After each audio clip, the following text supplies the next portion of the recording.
Okay. So, alaikum. Today, I'm going to deliver a very brief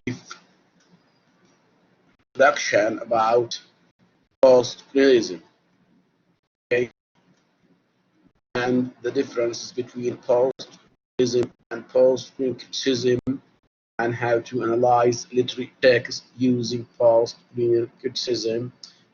And we will also stress the differences between post-colonial criticism and post-colonial literature. Uh,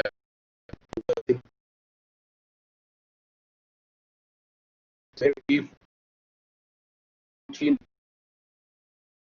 post-colonial criticism. We will into the body of this knowledge. Such this class is very limited.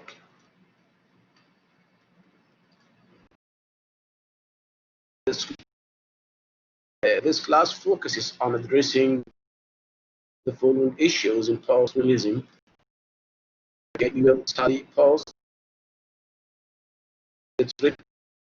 proponents of postcolonial and postcolonization and their applications in a narrow, not in a broad sense.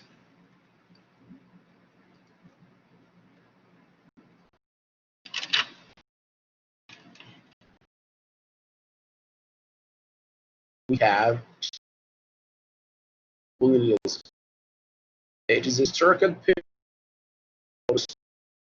representing the colonialism. Okay, the term can also be used to describe the contemporary an agency of people subordinated under various forms of imperialism. So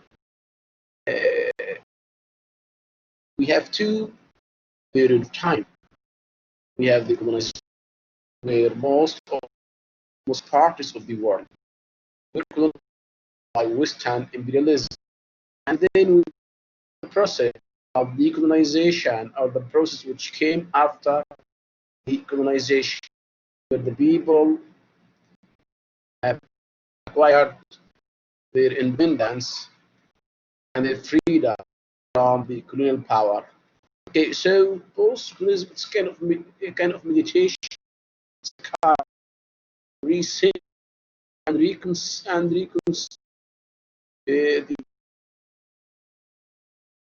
decolonization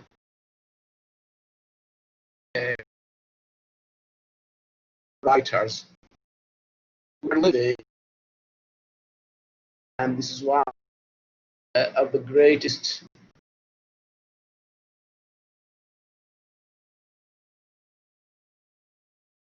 contradiction in post-colonization, that those critics and writers who are belong to the East and live are the ones who took criticize forms of colonization and the forms of imperialism in their works. Okay. Another important point, they say of the critics, you use the term post-colonization, post-colonialism. Do we think that colonization has already finished? Do we think that third world countries have already get their complete independence from the power? These are questions which should be considered when we studying or trying to define and learn about the post-colonial criticism, because it's very clear that colonization of the world takes new forms. I think now colonization becomes the virtual one. And we are colonized. It's colonized mind through through social science networks, through YouTube, through different tools and different instruments of new colonization, and this should be considered. The idea of postmodernism and its values and its tools represent a new stage of colonization. However, we will try to focus and to understand the idea of postcolonialism. Even the idea of postcolonialism is known for post, locality, and I mean internationality. Locality during the same country, we can feel the practice of colonization, and this is can be stated clearly in the countries that have different social classes, that have regions belong to the north and to the south. So people are practicing the norms of colonization in their life against one another. So the idea of colonization, or the concept of colonization, which are depicted by critics, are not only belonging to the not only belong to the relationship between the West and East, and also belong to the same country and the same region. And this is one of the most problematic issues that encounter critics while are reading and studying post-colonization. So now we know that post-colonialism, it's a historical period that in the aftermath of Western colonialism. And I think this definition is not complete one, and it needs to be reconsidered in the context of the relationship. I mean, in the context of the world. Okay, so this has to be considered clearly. Okay. Post-colonial criticism. Post-colonial criticism is similar to cultural studies, but it assumes a unique perspective on literature and politics that warrant separate discussion. So the idea of post-colonial criticism is merely interested in studying and working on the cultural differences between the East and the West. Tries to debate the imperialist and the colonization and its conditions in the third world countries from a purely cultural and political perspective. Uh, so it's a branch of culture. So this is post-colonial criticism.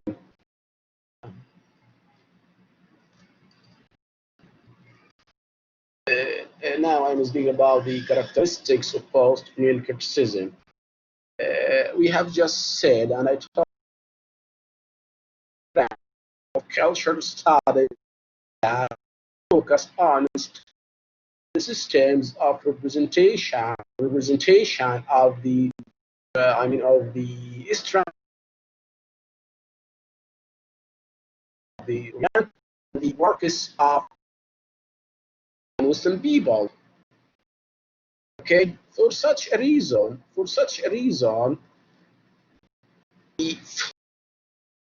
post-colonial critics on by Western writers who claim that it was universal and they were just written for entertainment and for refreshing the minds of reader, and they have nothing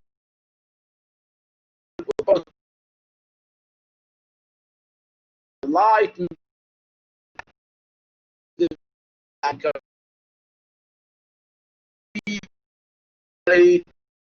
and very ethical values. This is a claim of the people and Muslim writers who are working on these things. However, when it comes to the reality, when it comes to the lenses of the postmodern critics, we can say that they refused and rejected universalistic claims of literature that believes in the timelessness and universal significance of Western literature. Okay, they believe that each work belongs to a culture and social and regional conditions which are different from one place to one place. So the first characteristics, the first feature, postmodern criticism is that undermine, reject the universalistic claims of literature that believes in the timelessness of English literature and its universal significance. It's again the literary principle entailing that art that art for art's sake or art for art's sake. No, art is not for art's sake. Art can be used as the means of resistance, as the means of reflecting the social problems of society, at the kind of memory, at the kind of maintaining the tradition and the culture of people. So literature is not used as a kind of entertainment. For example, when we are speaking about the Holocaust or the novel that depicts the trauma cases, we are not writing work of art in order to depress people or to make them unhappy about the conditions, about the bad condition befalling the traumatized people and the traumatized conditions. Now, we are just reviving and keeping and maintaining the memory of Holocaust alive. And this is what has been done in Iraqi literature, which focuses on describing the traumatic conditions of Iraqi people who were subjected to torture and painful experiences during Saddam Hussein regime and after his regime. So this is just keeping, the memory of the nation's alive. Okay, and this is also part of literature.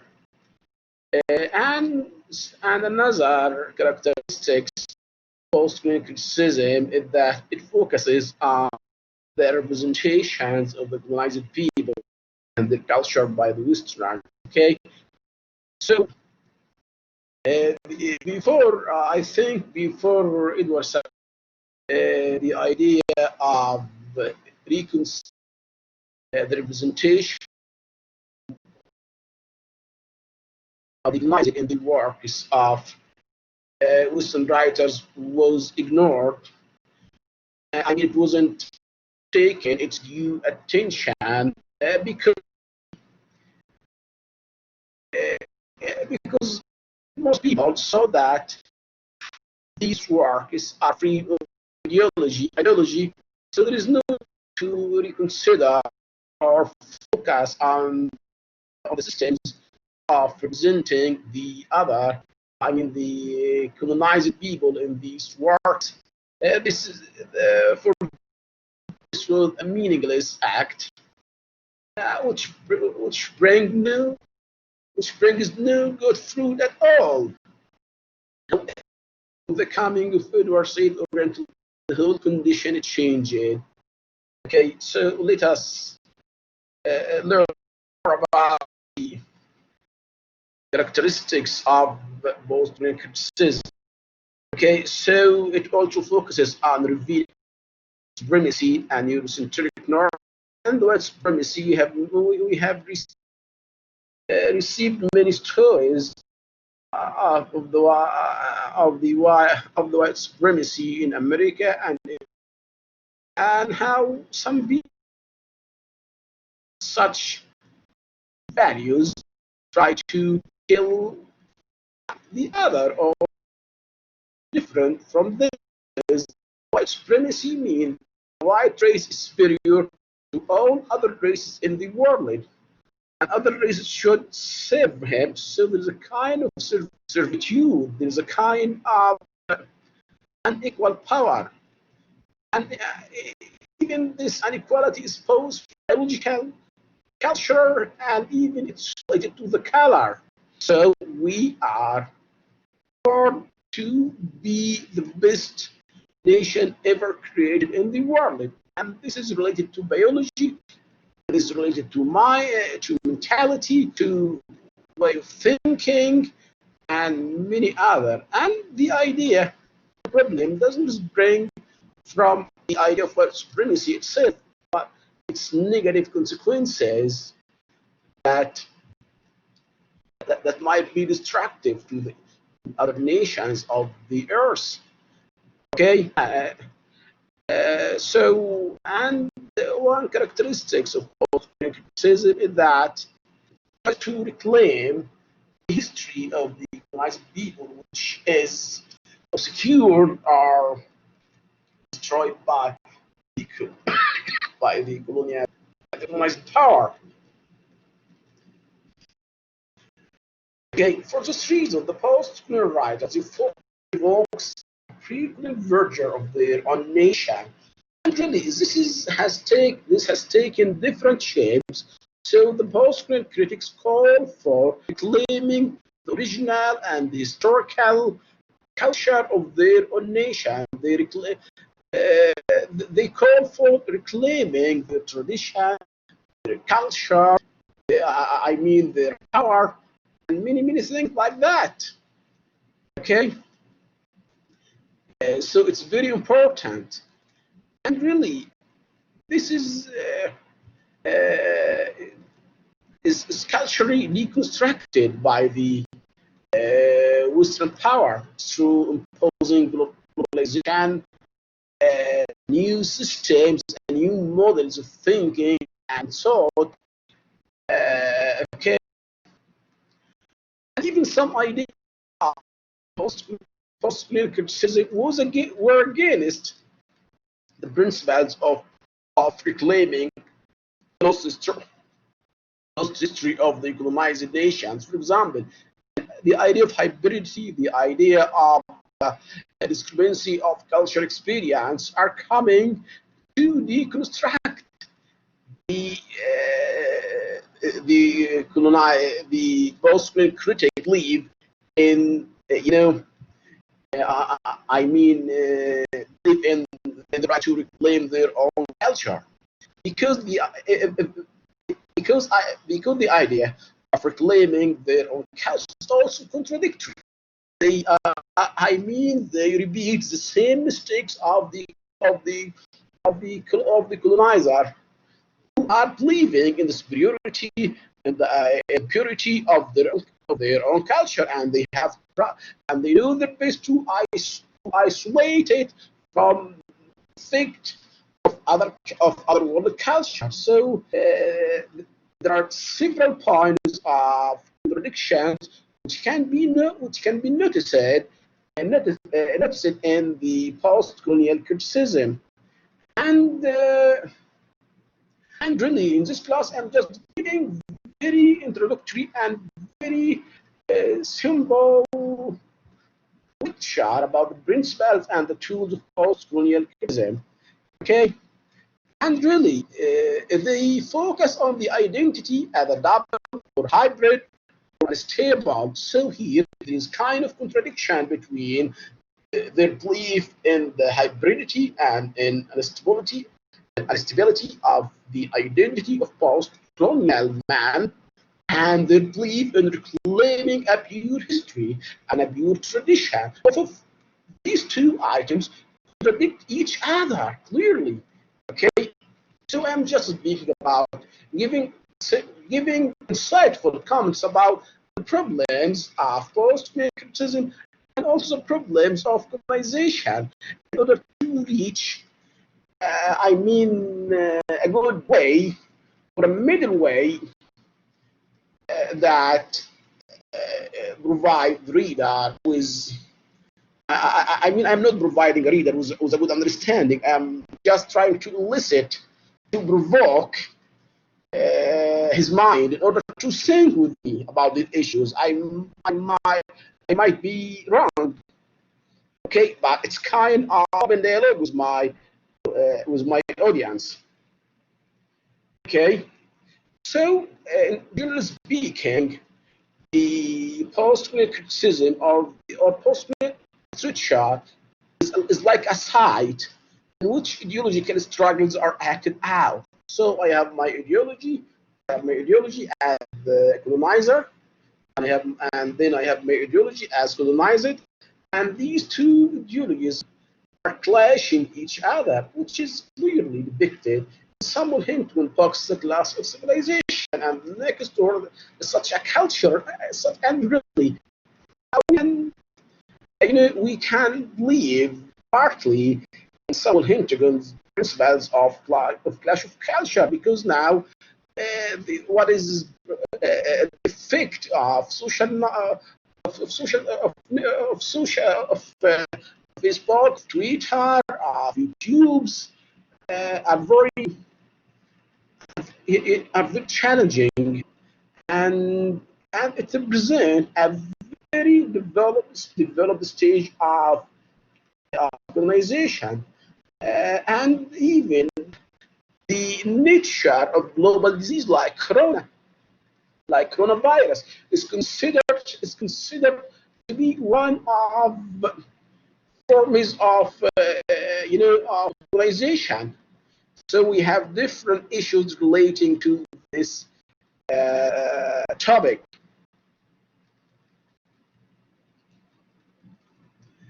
Now we are going to speak about the origins of post-colonial criticism. Francis Fanon's Reach of the Earth, the kind of resistance to France's African Empire, and is considered one of the earliest books that deals with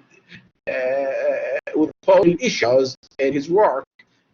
Okay, and this work was written 1965, so it was older than Orientalism.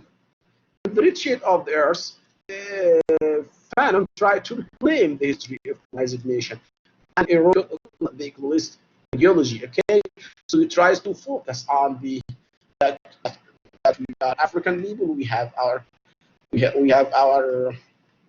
tradition. We have our culture that should be reclaimed. We should be separated from the English culture or the French culture or the culture of the colonized. We are not subordinated. We are not subservient to this culture. We are free and independent human beings who have the right to decide our destiny.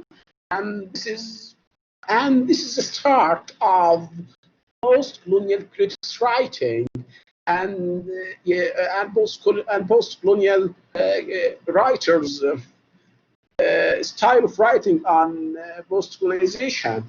Okay.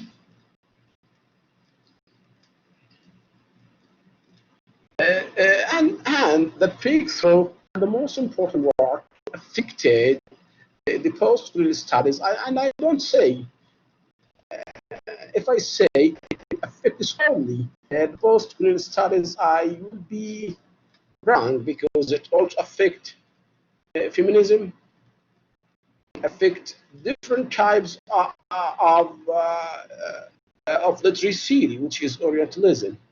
In Orientalism, I try to deconstruct Eurocentric universalism that takes for granted the superiority of the earth over the inferiority of the superiority of Occident, the superiority of the West, over the inferiority of the Orient.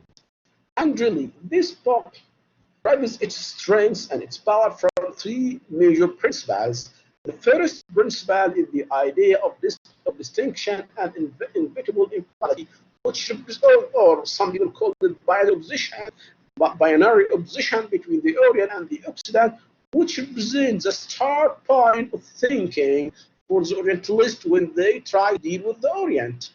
So they have this mean that they have dehumanized the historical and the diverse human experience of the Orient and strip its soul to humanity and deal with it like a lifeless object. And this object is described, is designated, is given its qualities by the Orientalist mind. Okay, so this leads to a kind of sweeping generalization and leads to a kind of superior look to inferior look to the Orient. So the Orient is getting objectified, is getting like an soulless object, which is which is misrepresented by the Orientalist people in their works. Okay, so this becomes the repository of aspects of themselves which Westerners do not choose to acknowledge, like cruelty, sensuality, decadence, laziness, barbarity. Okay, so this is, and these ideas were adopted by the post-colonial critics when they are trying to deal and to discuss and to criticize the works of the Orientalists that depict the Orient. Okay, so Orientalism find a wide and great application in post-colonial criticism. Okay, so just we have just the post-colonial critics takes the methodology and try to adapt it to their critical insight into the works of the colonized writers or the Western writers that deal with such an issue. Okay, culture and imperialism and post-criticism. Really, why do you think that Edward Said writes culture and imperialism?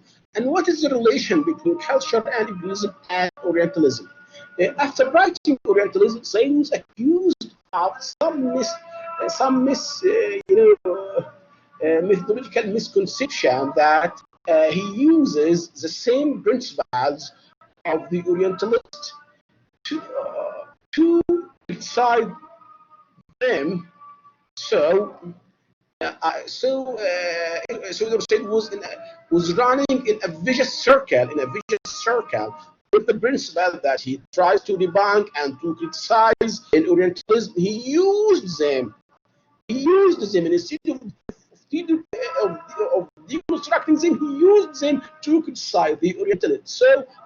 So he reconsidered his criticism very objectively and tried to present more reconstitutive, more objective, more realistic critical terms and critical vision through which he will not be entrapped by the Orientalist misconception, or he tries to be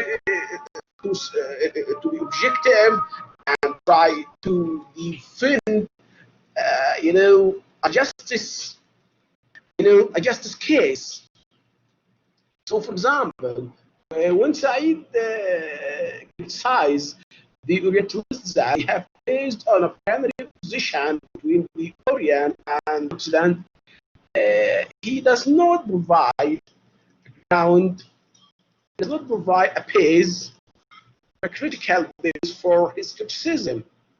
It was just left undocumented, unproven. Otherwise, he applied these ideas to the works of the Orientalism, of the Orient, and the writing on the Orient, and without comparing this vision to the reality of the Orient. So, in culture and imperialism, it tries to provide a more humanistic view than the one adopted in Orientalism. and this is provide, an insightful strategy for steering the wheel of the post-colonial critics toward an objective vision. So he adopted the idea of hybridity of all cultures, the discrepancy of the historical experience, was complementary reading of literary work, and structure of reference and attitude. Okay, so we can use some of the critical tools which was employed by Said, which were employed by Said in his book Orientalism, in addition to these critical tools, and try to apply them for criticizing a text from a post-colonial perspective. And this vision is really adopted by several critics, by several post-colonial critics, and the fruit with the passage of the time,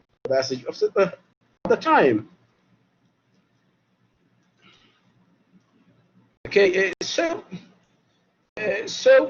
we have given a brief summary of screen criticism. Now we will give a brief summary in post-screen literature. I think we can complete our short introduction to post-screen studies in the next class. Thank you and goodbye for listening. And if you have any question, your questions are welcome.